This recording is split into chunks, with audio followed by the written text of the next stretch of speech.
And when all is known, you thought you knew.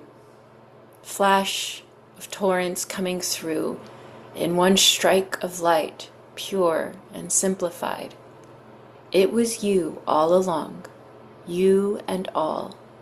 Nothing was apart. And what you thought was wrong became your loudest victory song. I wrote this on March 21st of this year, so almost about 2 months ago when this recording comes out. I call it Revelation.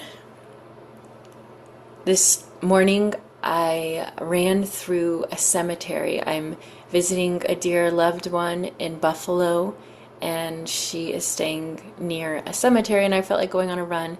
Imagine a gray sky, 60s, 70s, or teens in Celsius weather, forecasting rain, and a huge cemetery filled with tombstones.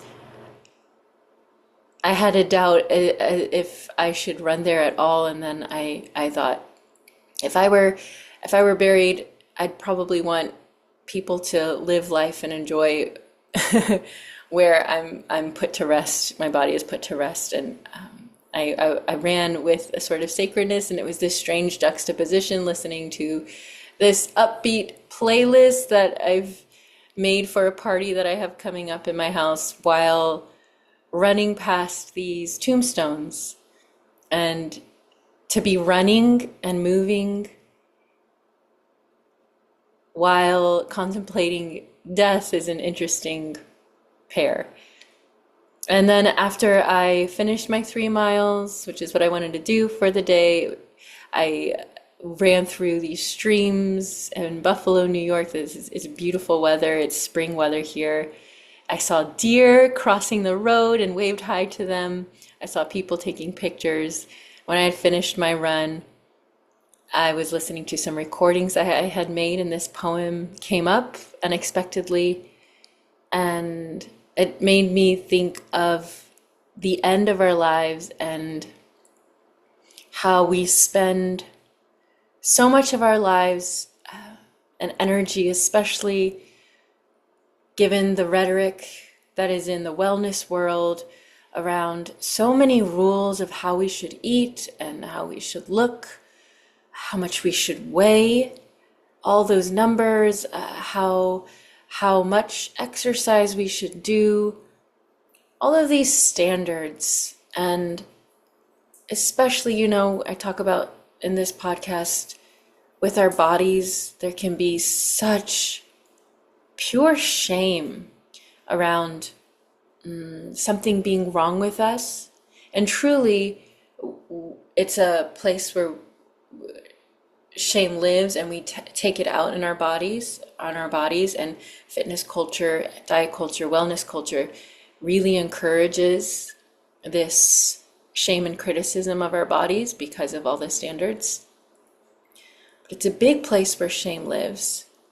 And when that comes up, what we tend to do is we tend to think, okay, I don't like this part of my body, or I don't like that my body is sick in this way, or not operating how I would like, or I don't like these changes as I'm aging, or I don't like this illness. And everyone experiences things to different degrees. I think of, a 20-year-old straight white dude who's healthy and conventionally attractive versus, a middle-aged woman dealing with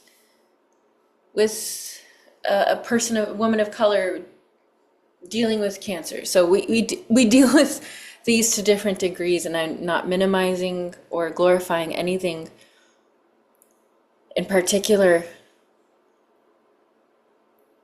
but we tend to push away when there's something that we don't like about ourselves, whether it's in our bodies or in our emotional landscape or aspects of our lives. We want to push it away. We want it to be gone. We want it to all be good. We want to fight it. And this poem brings out the idea that our most unwanted aspects in the end can be seen as our victories, our pathways to greater love and understanding and growth. And I know that might sound simplistic and saccharine, but something I really have learned, so this is coming from me a long time ago, or it feels like a long time ago, a lifetime ago, I dealt with an eating disorder. I hated my body. I would look in the mirror and I would criticize. I don't like this. This is okay, but I wish it were this. And it was like with my insides, I would be chopping off parts of my body or shaping it in different ways into how I thought it should be. And I don't blame myself at all. I know there were so many factors that went into this, and I'm not putting myself down at all. I love myself and I love myself now. But I know what it's like, and it maybe you haven't dealt with this degree, and you might think, oh, Michelle, I haven't ever been diagnosed with an eating disorder, or I don't know, but I think we can all relate, especially those who grow up socialized as women. We can relate to, and so subtle. It's so subtle. If you're lucky, you might have grown up in a home where food was not stigmatized, where you didn't have much diet culture. Maybe you grew up where bodies were just accepted as a rule and it wasn't much of an issue. But if you live in this culture, it affects us no matter, who you are. It affects us because it's in the water. It's all around us.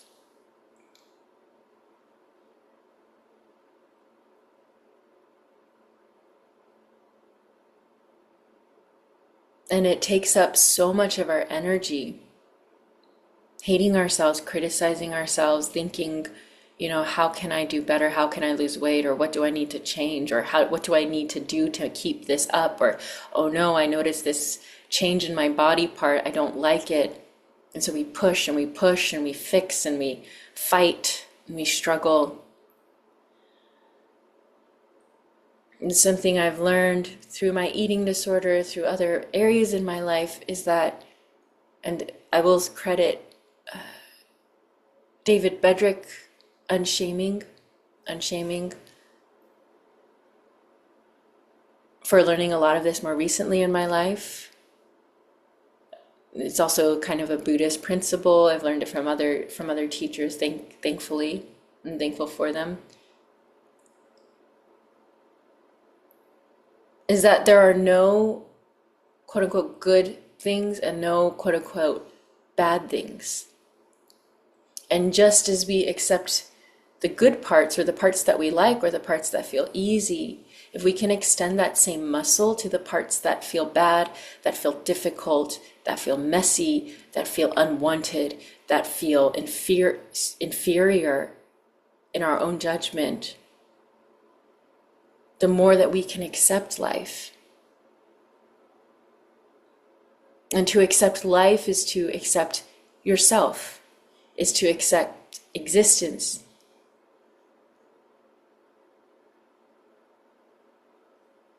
It's kind of like, instead of tensing and holding this tight fist to push or to grasp, we simply open our hands. And when we can experience all of life, even as painful as it is, some emotions. I'm a really emotional person. I've dealt with depression and anxiety, so I know how difficult it can be. Lots of different mental health issues, including an eating disorder. I know how difficult it can be. But the more we can allow space for all parts of ourselves, even the ones that are seemingly messy. And if you go back to the episode I did with Michaela about religion, and she talks about parts, that can be really helpful in understanding that all of our parts, even if they seem like they're against us or they're negative, they're all working for us. If we can accept these, then we can actually find the peace that we're looking for by trying to fight it. So thinking about even at the end of your life, going back to that idea of running through the cemeteries and seeing these gravestones, one of them said something like, "We loved until the last hour." That was beautiful. Thinking about how you want to look back at the parts of yourself, the parts that you fought, the parts that you might be fighting now. How can you extend some love? And it doesn't have to be like a powerful, lovey-dovey, excited love. It could just be the act of doing it that can be loving. How can you extend that to yourself right now and what you're going through, the parts of your body that you might not like right now, the changes that are happening, maybe an illness that you're dealing with, maybe something you don't like the way it looks, or maybe you're struggling with food, maybe you're struggling with exercise, maybe you're struggling with, making decisions about your body and whether you want to lose weight or conform, or if you want to stay, or so many questions that might be in your mind right now, especially with our culture in 2025. Fitness is having a wave right now with GLP-1s and other weight loss drugs. It's just, there's a lot, the politics going on in the States at least, and around the world. Coming more deeply into yourself, which is you and you, I invite you to let your weaknesses, perceived weaknesses, become invitations to soften into love for yourself. I invite you to let your hated flaws be catalysts for understanding and practicing the power of acceptance.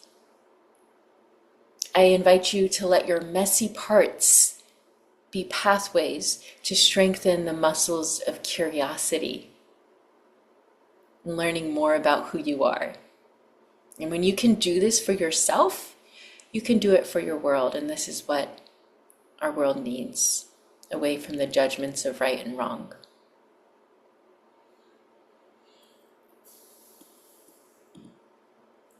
And when all is known, you thought you knew, flash of torrents coming through in one strike of light, pure and simplified.